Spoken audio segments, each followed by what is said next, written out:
The last time I heard my son's voice, he didn't sound like my son at all. That's the line that echoes in my chest every morning, long before the sun has decided what kind of day it wants to be. It's strange how silence can take up more space than the loudest arguments. It fills corners, settles into cups left drying on the counter, wraps itself around the edges of a home until even the walls feel like they're holding their breath. My home used to be noisy, not chaotic, just alive. My son, Ayan, has always had a way of turning any room into warmth. Even his footsteps sounded different from anyone else's, like he walked with a little bit of music inside him. But now, weeks have turned into months, and the only footsteps I hear are my own. Too careful, too light, as if I'm scared of disturbing the quiet he left behind. I tell myself I'm exaggerating, that 26-year-old men get busy, that they sometimes forget to call. But the truth is, Ayan has never been that kind of son. He was the kind who called just to tell me the soup tasted better than usual. The kind who'd show up with mangoes because the shopkeeper had the good ones today, Ammi. The kind who'd notice when I was quiet, even over the phone, and would ask, "Are you okay? You sound like you're carrying something." And then, suddenly, nothing. No calls, no messages, no explanation. Just a long, cold wall where my child used to stand. I remember the exact moment I realized something was wrong. It was a Thursday, the kind of day that sits in the middle of the week with no ambitions of its own. I had just set a pot of lentils on the stove when my phone lit up with his name. My heart jumped. It always did, but that day it leapt out of sheer relief. When I answered, there was no greeting, no warmth, just a breath on the other end, quick and uneven. "Ayan, beta, everything okay?" A pause. Then a voice I recognized but didn't. Flat, tight. "Ammi, I can't talk right now. I'm busy. I'll call you later." It wasn't the words that broke me. It was how carefully he pushed them out, like someone was standing beside him, listening, like he was choosing each syllable with caution. I heard a faint whisper in the background, a woman's voice. I couldn't make out the words, but the tone was clipped, sharp, impatient. Ayan inhaled suddenly, as if reacting to her, and then, "Okay, I have to go." "Wait!" Click. That was 3 months ago. Since then, nothing. I told myself not to overthink. He was an adult with a busy job, a new life, maybe even a new relationship. People drift, that's normal. But deep down, mothers know. We don't always understand logic, but we understand tone, the invisible threads beneath a voice. And Ayan's thread had been pulled too tight. Someone was holding it. I tried calling him the next week. My calls rang once, twice, then went straight to voicemail. After a few days, they stopped ringing altogether. That's when the fear began to do what fear always does. It grew a story, and my mind began to fill in the blanks with all the worst possibilities. Had I done something wrong? Had we argued? Had I forgotten something important? Did he need space? Or maybe had someone stepped between us? All possibilities except the last one felt too predictable, too easy. But the silence, the sudden, complete silence, that felt guided, like a curtain someone had pulled. I tried visiting his apartment once, just once. I'm not someone who wants to intrude, but the worry had spilled over, and I thought, maybe he's sick, maybe he needs help, maybe he just needs to see me. But when I reached his building, a neighbor told me, "Oh, he moved out 2 weeks ago. Didn't he tell you?" No, he hadn't told me. He hadn't told me anything. I went home carrying a kind of heaviness I didn't know bodies could hold without collapsing, the kind that sits under the ribs, tight and unyielding. I tried to cook that night, thinking it might distract me, but the food tasted like boiled paper. I barely slept. Days blurred. I kept myself busy, cleaning cupboards that didn't need cleaning, walking through neighborhoods I had already memorized, folding towels that were already folded. But silence has a way of finding you, even in motion. And it found me one morning, a month after that last phone call, in the most ordinary place, the grocery store. I had gone to buy flour and fresh coriander. My list was small, the kind that fits in the palm of your hand. I wasn't thinking of Ayan that morning, not consciously, but he lingered in the corners of everything I touched. I was reaching for a packet of rice when a soft voice behind me said, "Auntie, excuse me, is that brand any good?" I turned, and that's when I met her, the woman who would unravel everything. She was beautiful in a quiet, curated way, hair tied in a sleek ponytail, gold studs in her ears, a pale pink scarf draped effortlessly around her neck. She looked polished, like someone who rehearses their expressions in the mirror before leaving home. There was something familiar about her, though. I couldn't place it. A flicker of recognition tugged at the edge of my mind. She smiled, small, polite. She said, "I'm new here, so I don't really know which brands are good. My friend likes this rice, I think." She hesitated on the word friend in a way that didn't match the practiced smile. I told her about the rice, which brands were softer, which ones remained fluffy. She listened intently, tilting her head in a way that felt studied. And then, in the middle of putting a packet into her basket, she said it. A small slip made so casually it didn't even match the rhythm of our conversation. She said, "Oh, Ayan likes this one too." My fingers froze around the shopping cart handle. Ayan, my son's name. I turned slowly. She realized what she had said almost instantly. Her eyes widened, not enough for a stranger to notice, but enough for a mother to recognize. "Oh, I mean a colleague. Yes, a colleague named Ayan." Her voice faltered on the second Ayan. Her hands tightened around the rice bag. Something cold moved up my spine. She was lying because she wasn't bad at it. She was lying because she thought she didn't have to. And in that tiny trembling slip, in those 4 words, "Oh, Ayan likes this," my entire world tilted. Because suddenly the silence made sense.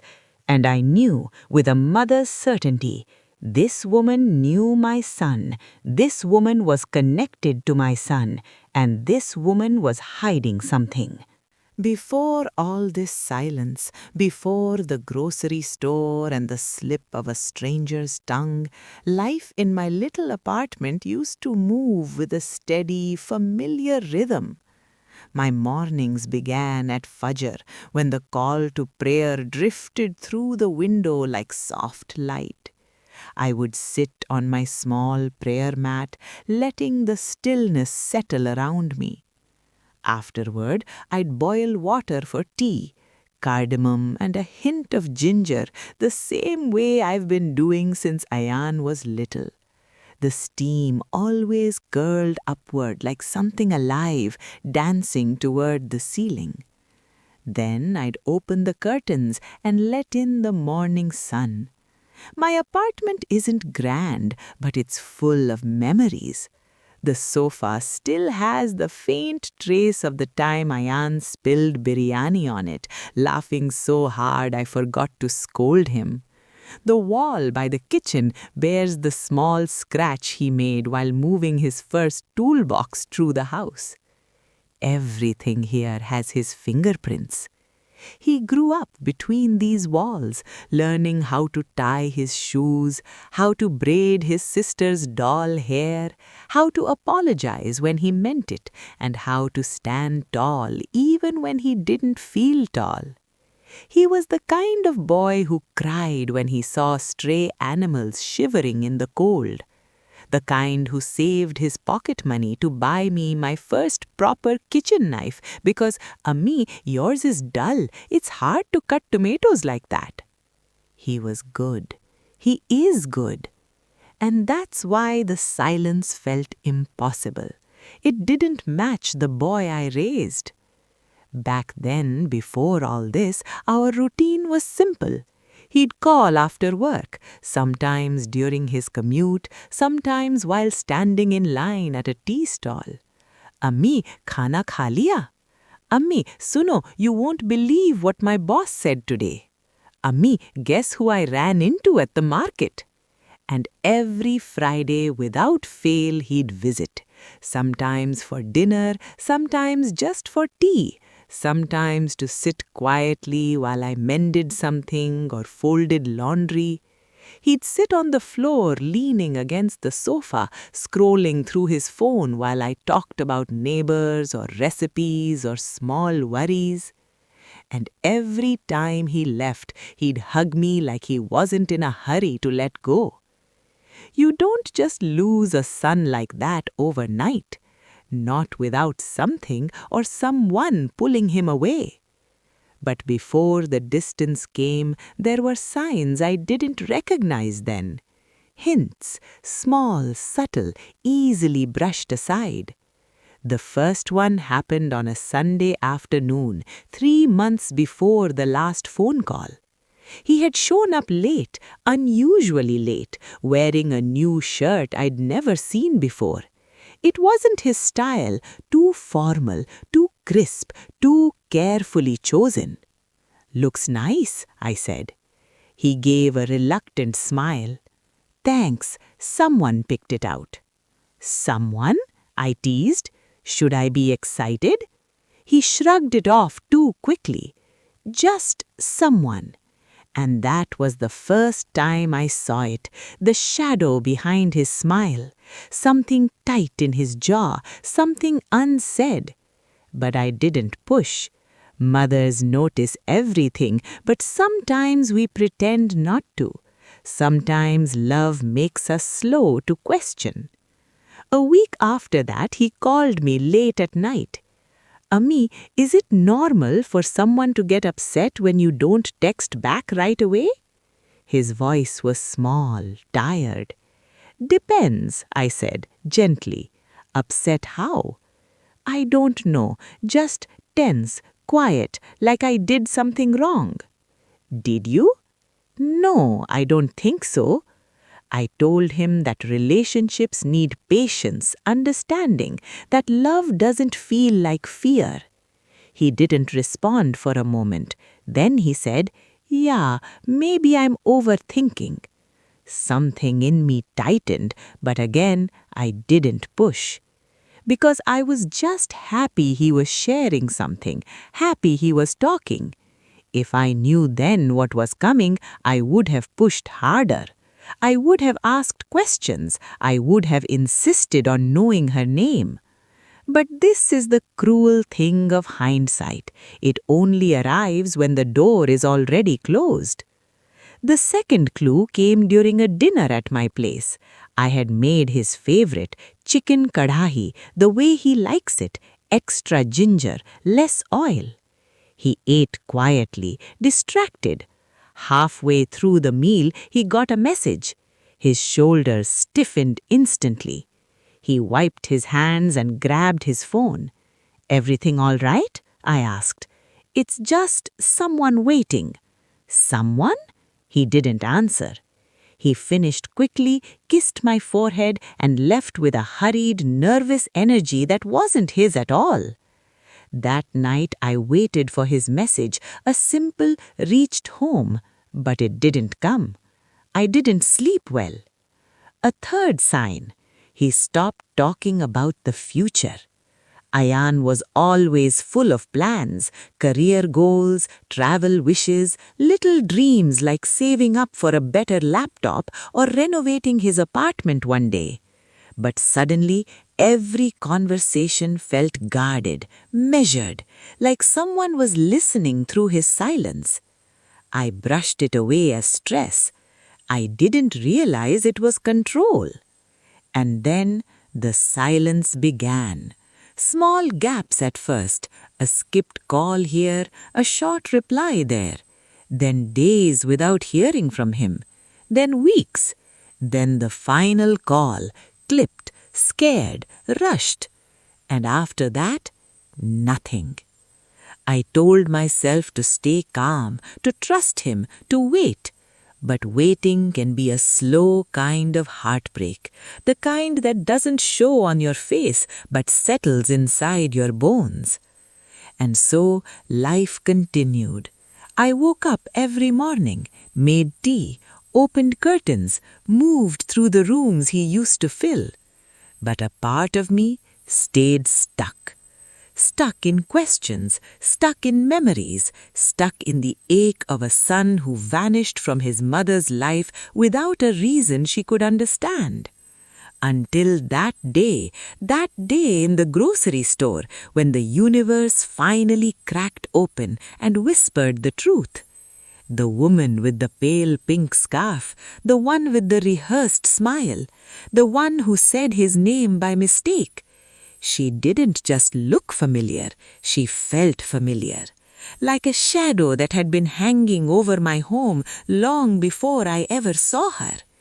And in that moment, when she tried to cover her slip with a forced laugh, something deep inside me whispered, "She's the reason. She's the one who pulled him away. This is the woman who stands between you and your son." But I didn't know how deep her influence went. Not yet. That part, that heartbreaking part, was still waiting for me. The day after I met her in the grocery store, I woke up with a strange heaviness in my chest, the kind that sits quietly, waiting to be acknowledged. I couldn't shake her voice from my mind. That soft, careless slip. A yawn. She had said it with such familiarity, not like a stranger, not like someone hearing the name for the first time. It slipped out of her mouth the way my son's name slips out of mine, out of habit, out of closeness. And when I asked her name, the way her eyes darted around, the way her smile tightened, the way she changed the subject so quickly, it wasn't nervousness. It was guilt. I didn't want to jump to conclusions. I didn't want to accuse a stranger in my mind.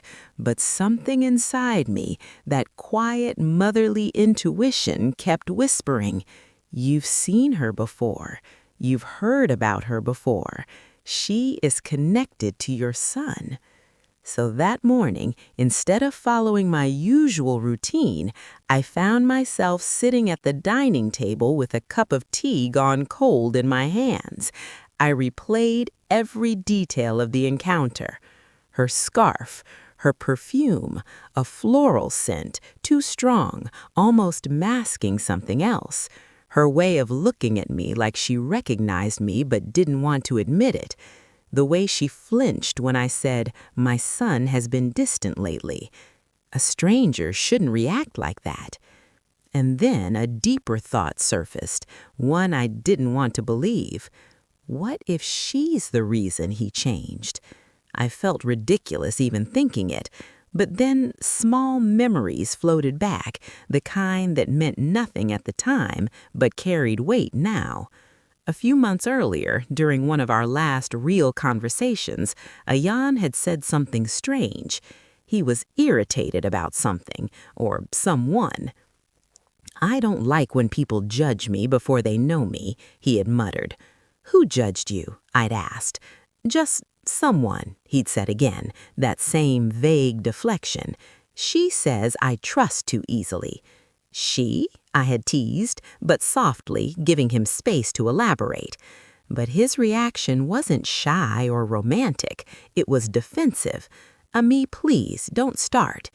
That wasn't like him. He never snapped at me, not like that.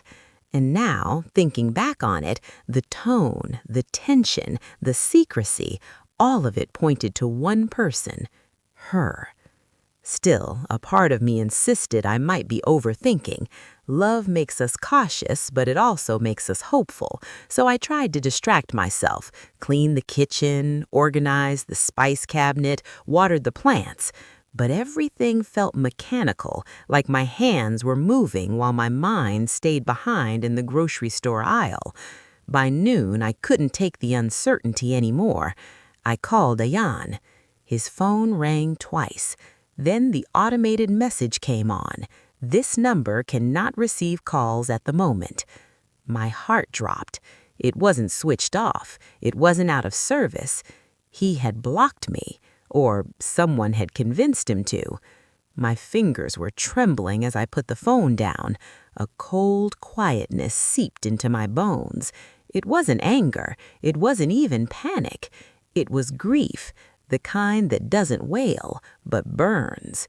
And in that silence, a memory resurfaced.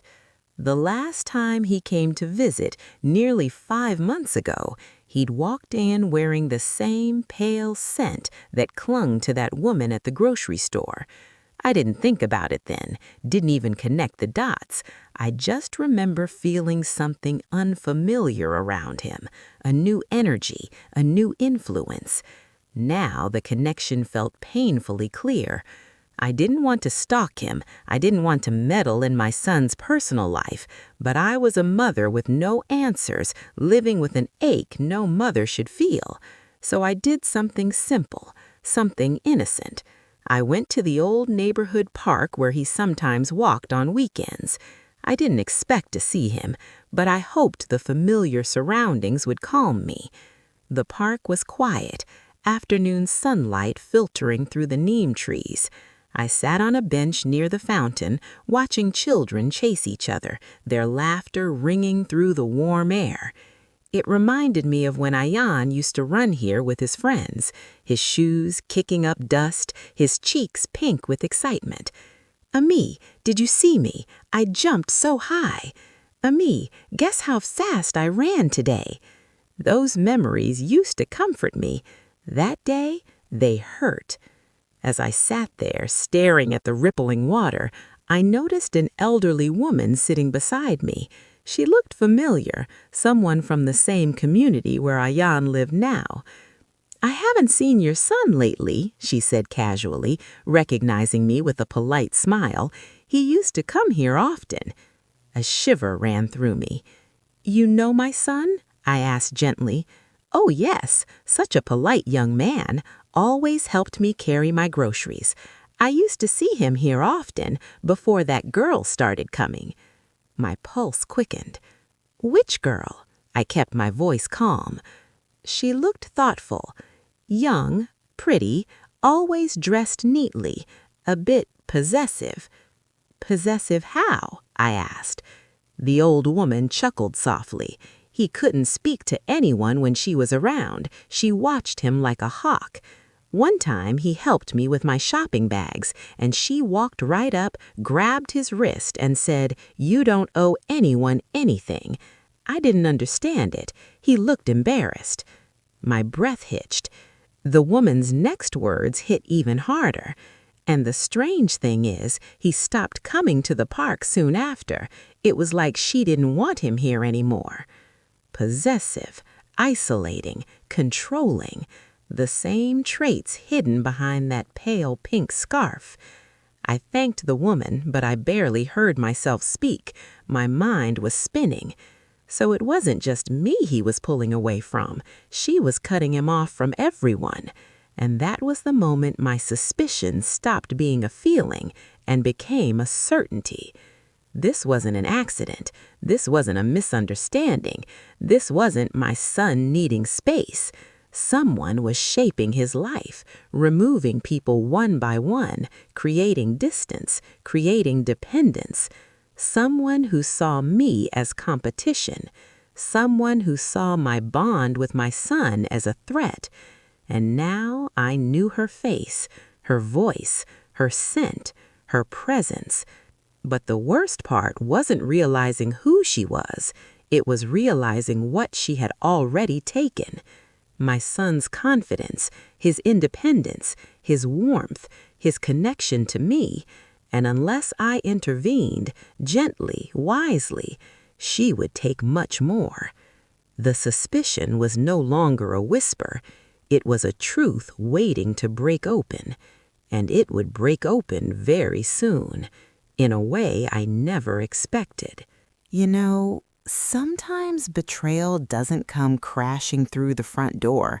Sometimes it creeps in quietly, like a shadow that's been standing behind you longer than you realized. That morning when I walked into the kitchen, the house felt wrong. Not messy, not loud, just wrong. My sister-in-law, Nadia, stood there stirring tea with the kind of smile that never reached her eyes. "Sleep well?" she asked, acting sugary sweet. I should have known right then, because people who ask questions they already know the answers to, they're usually hiding something. Before I could respond, she slid a folded paper across the counter, like she'd been waiting for me to wake up. "This came last night." My hands hesitated before touching it. Something inside me whispered, "Don't open it." But I did. And the moment my eyes landed on those words, my whole body chilled. Not because the letter was rude, not because it was harsh, but because only one person in the entire world knew the secret written inside. Someone I trusted, someone I loved like my own blood. And they had handed my biggest weakness straight to the one person who would use it against me. I looked up. Nadia smirked. Just a little. She enjoyed this. "Looks like you weren't as perfect as everyone thought," she whispered. In that moment, the room didn't feel like my home anymore. It felt like her trap. And I realized this wasn't an accident. This wasn't a misunderstanding. This was betrayal. Sharp, deliberate, and planned long before I ever saw that letter. And the worst part, the person who exposed me was still pretending to be on my side. If you want, I can continue or turn this into a full scene or even build it toward a major twist. You said, continue. Continuation, facing the one who pulled the strings. The hallway felt longer than it had ever felt in my life. Every step echoed. Every breath felt heavy. By the time I reached the living room doorway, Aunt Shireen was already sitting there, hands folded, chin lifted slightly, like she had been waiting for this moment, like she had rehearsed it, like she wasn't surprised at all that the truth had come out. I stood in front of her, the letter still in my hand. "Why?" I asked, not loudly, not angrily, just tiredly. She didn't blink, didn't flinch, didn't look guilty. Instead, her voice was calm, too calm. "I wasn't going to let you throw your future away because of a mistake." A mistake. That's what she called it. My voice cracked, not in weakness, but in disbelief. "You went through my things. You took something personal. You gave it to someone who hates me, and you call it a mistake?" Her expression sharpened. "You were hiding things from me," she said. "You're still young. You don't understand how the world works. A family protects its own, even when they don't want to be protected." I stared at her. Protected. That word hit differently now. Heavy. Suffocating, twisted. This wasn't protection. This was control dressed up as concern. "Auntie," I said quietly, "you didn't protect me. You exposed me." Her jaw tightened. I did what I had to do. The room felt smaller, hotter. Did you have to let Nadia find it, I asked? Did you want her to use it against me? For the first time, a flicker of something crossed her face, guilt maybe, or hesitation, but it disappeared as fast as it came. She needed to know, she said. It was going to come out eventually, better now than later, when it would ruin you. Ruin me? I almost laughed, not out of humor, but out of astonishment. You didn't think of me, I said slowly. You thought of control. You thought of what image you wanted, what reputation you wanted, what story you wanted people to believe. She straightened her posture, offended. I raised you better than this. No, I cut in softly but firmly. You raised me obedient, not better. The silence that fell was sharp enough to cut. Aunt Shireen didn't like being challenged, not by anyone, and definitely not by me. Her voice turned cold. If you walk away now, don't expect me to fix things for you later. There it was, the final reveal, the threat beneath the concern, the control beneath the love. I took a deep breath, and with steady hands, I placed the folded letter on the table between us. I'm not asking you to fix anything. I'm asking you to stop breaking things. Then I turned around, and for the first time in my life, I walked away from her without apologizing. Behind me, I heard her voice crack, not out of sadness, but out of anger she couldn't express. And maybe that was the moment she realized she could no longer pull my strings. If you want, I can continue into the fallout, how Nadia reacts, the ripple effect, how Rania confesses more, the turning point where you gain your power back, the final twist. Just tell me, continue next part. You said, continue. ChatGPT said, here's the next part. The aftermath and ripple effect of the betrayal building toward emotional resolution. Continuation, the ripple effect. I didn't know how long I stood outside the living room, just breathing, letting the silence wash over me. The house felt different. Heavy, yes, but also alive in a way it hadn't been before, like truth had finally cleared some of the air. When I returned to the kitchen, Nadia and Rania were still there. Nadia's smirk had faded, replaced with something smaller, uncertainty. Rania sat with her hands folded on her lap, eyes cast downward, unable to meet mine. I picked up the letter from the table, unfolded it again, and glanced at it. The words weren't as powerful now. The power had shifted from the hands that wrote them to mine. I looked at Nadia first. Her voice came out quieter than I expected. You didn't know it was your secret to stop, I interrupted, steady and firm. I don't care about excuses. You wanted control. You wanted me to crumble, and you almost succeeded. She swallowed. She knew she had underestimated me. Then I turned to Rania, who had barely breathed since the confrontation. I trusted you, I said softly, and I know you didn't mean for this to get so twisted, but secrets have a way of hurting people. She nodded, tears glistening in her eyes. I thought I was helping, she whispered. I took a deep breath and let the anger slip a little. You were, I admitted, but sometimes helping isn't about keeping secrets. It's about being honest, even when it's hard. For the first time since the morning, there was a hint of calm in the room. The tension remained, yes. The betrayal was real, and the damage couldn't be undone in a single conversation. But the truth had been spoken, and speaking the truth, I realized, was the first step toward reclaiming my life. Nadia finally said nothing. She simply got up, collected her purse, and left, her confidence gone, replaced with a subtle awareness that her game had changed. Rania stayed behind, and I reached out a hand. She hesitated, then took it. In that moment, I realized something profound.